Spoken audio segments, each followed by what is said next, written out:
Quinta clase de esta, digamos, osadía de tratar de, a través de videos, acercarles algo de literatura, algunas nociones básicas. Como se darán cuenta, no es fácil explayarse a través de videos, pero bueno, hacemos lo que podemos. Y si no, como decía un amigo, lo compramos hecho. Vamos a seguir ahora con la lectura del túnel, que quiero utilizar como base para poder teorizar sobre el análisis inmanente del texto. Aquí tengo yo una edición muy antigua, como se darán cuenta, ¿no? Es de 1949, es la primera edición del túnel, editado por nada menos que la revista Sur, que tenía también una editorial dirigida por Victoria Ocampo. Lo interesante de este libro, ¿no? Es una reliquia. Me lo regaló un amigo cuando yo tenía apenas 22 años. Mi director de teatro de Entre Ríos, Valdoneira, me regaló, entre otros libros, esta primera edición del túnel y también una de las primeras ediciones de los 20 poemas de amor y una canción desesperada de Pablo Neruda, libros que realmente adoro y que despertaron en mí la pasión literaria que felizmente todavía me acompaña. Pero sigamos con la clase, con esta quinta clase. Estábamos hablando del análisis inmanente del texto. Les había hablado anteriormente de la analexis, que es la evocación, ¿no? Volver al pasado. Pero también puede existir la prolexis. La prolexis es cuando un personaje o el narrador piensa en algo que todavía no sucedió, que podría llegar a suceder.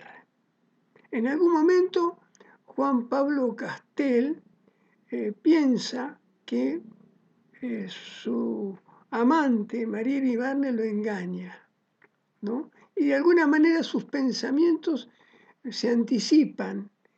A la prolexis la reconocemos por el uso de verbos en tiempo futuro. Hay un cuento espléndido que se llama Desde el balcón, de Amalia Jamilis, que está narrado todo en prolexis. Es alguien que se asoma al balcón de un edificio y contempla desde allí la mesa de un bar donde todavía no hay nadie. Pero el personaje dice: en algún momento vendrán, se sentarán a la mesa, pedirán el café como todos los días. Es decir, la historia todavía no ha sucedido. La historia todavía no tiene consistencia real, pero a través del discurso el narrador la va construyendo como conjetura, como posibilidad. Es rara la prolexis, generalmente casi todas las historias se cuentan con una voz ulterior, es decir, una voz ubicada después de los hechos, posterior a los hechos, donde los hechos ya han sucedido. Es raro encontrar entonces una historia que todavía no ha sucedido, que solo está en la imaginación, en los deseos o en los miedos del narrador. También podemos contar una historia en tiempo simultáneo, una historia como la novela El militante de Humberto Hauff, que les invito a leer porque es una de las joyas de nuestra literatura regional, en la que Humberto Hauff cuenta la historia de Alberto Barrios en primera persona.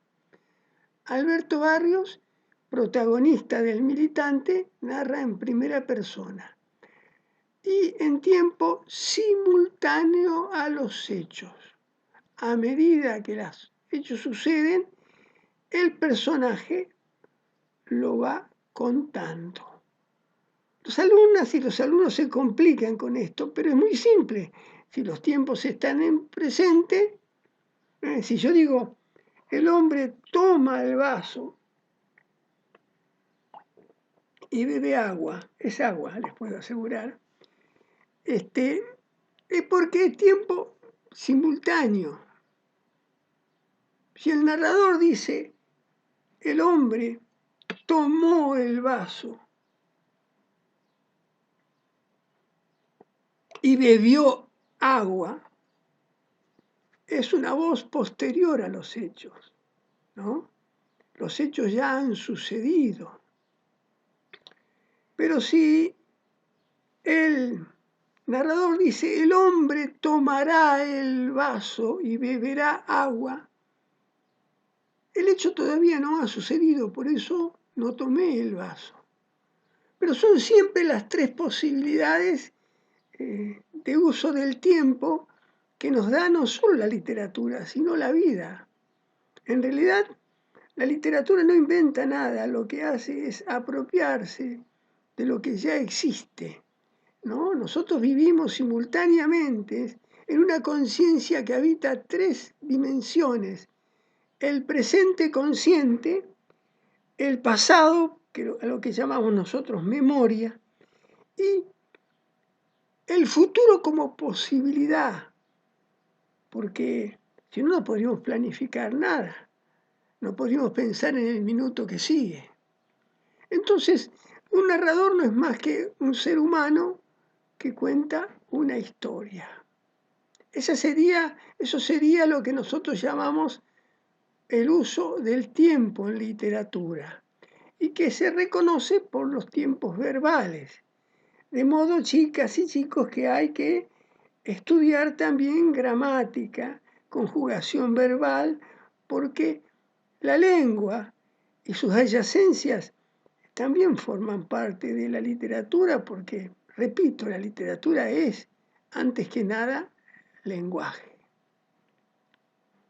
Ahora bien, yo les decía hoy, cuando les narraba la historia de alguien que sube al colectivo y se encuentra con otro y le cuenta su vida, una vida que duró 10 años sin ver al otro, se la resume, se la resume en apenas 30, 40, pongamos 50 minutos.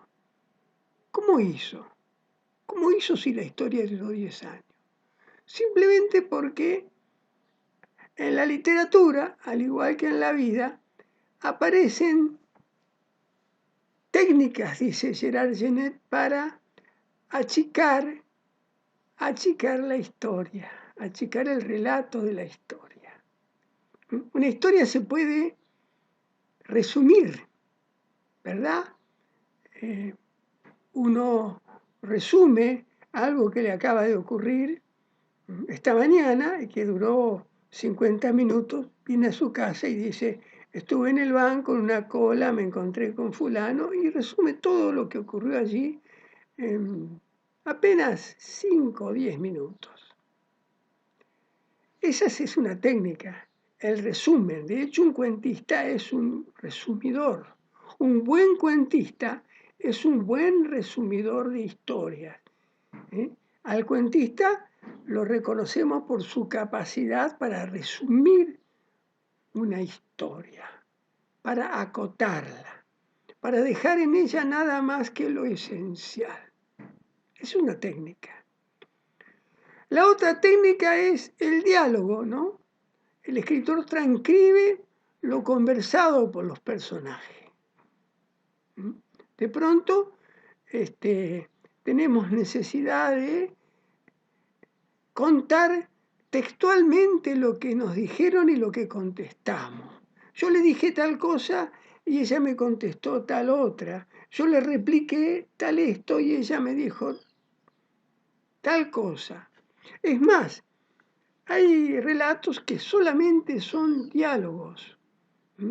Hay libros maravillosos como El analista de Bachet, del extraordinario escritor brasileño Fernando Veríssimo, que son cuentos donde solamente hay diálogos, no hay descripciones, no hay descripciones de ninguna clase.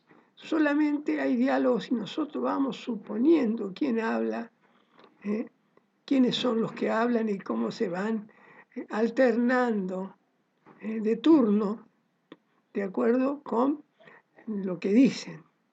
Todo lo que tenemos es lo que dicen, y eso nos permite definirlos como personajes masculinos, femeninos, viejos o jóvenes, profesiones. También recuerdo algunos cuentos espléndidos, ¿no? de Juan Rulfo, del Llano en Llamas, donde prevalece el diálogo, prevalece la conversación. Es una técnica muy usada por la literatura y que obviamente es lo que sucede en la vida. La vida son fundamentalmente diálogos entre personas. Otra técnica es la elipsis, es decir, no decir aquello que no nos interesa decir.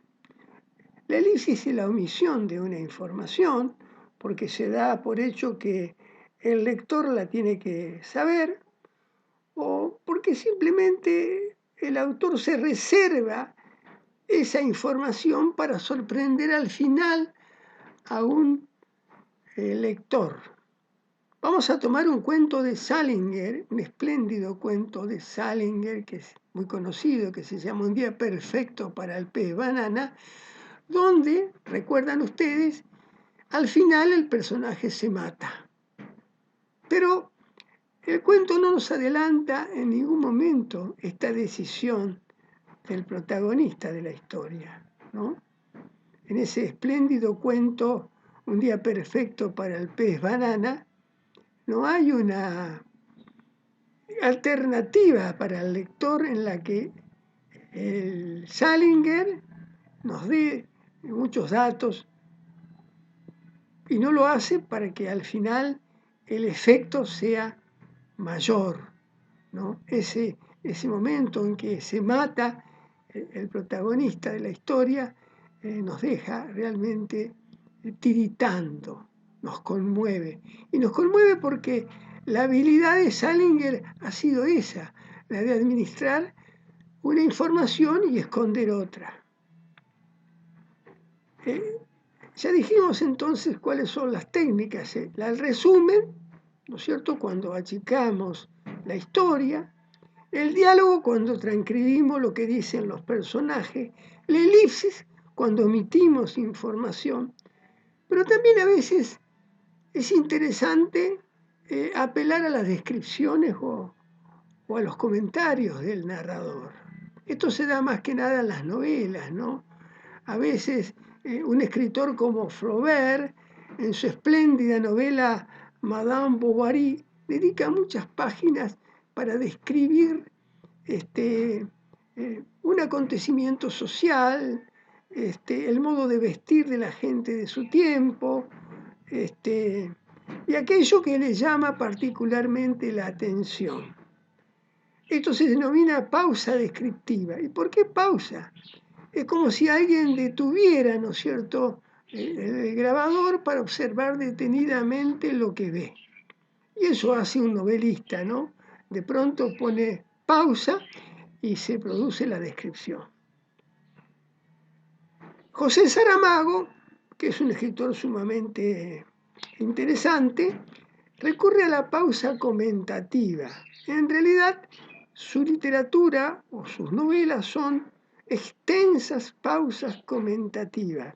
Saramago lo comenta todo, opina sobre el paisaje, opina sobre el modo de vestir de la gente. Saramago siempre está en esa actitud crítica, esa mirada en la que el comentario es más importante que la historia. La historia es mínima, como ocurre, por ejemplo, en El Evangelio según Jesucristo, que es la novela que a mí más me gusta. Pero lo interesante en Saramago es el modo con que describe los comportamientos de los personajes que rodean a Jesús de Nazaret. En esas descripciones se juega la narrativa maravillosa de José Saramago. Entonces recordamos, hay técnicas en juego cuando se escribe. El análisis inmanente de un texto nos va a permitir saber qué técnicas utilizó un autor. Se utilizó el resumen, se utilizó el elipsis, se utilizó el diálogo, se utilizó la pausa descriptiva o la pausa comentativa, porque de ahí reside en eso la maestría de un escritor. Y termino esto con una frase de Honorato de Balzac, el gran novelista realista francés, que decía: narrar es saber dosificar la información. Repito, narrar es saber dosificar la información. Quien sabe narrar sabe qué decir y cómo decirlo. En eso reside tal vez el secreto de la literatura. Hasta la próxima.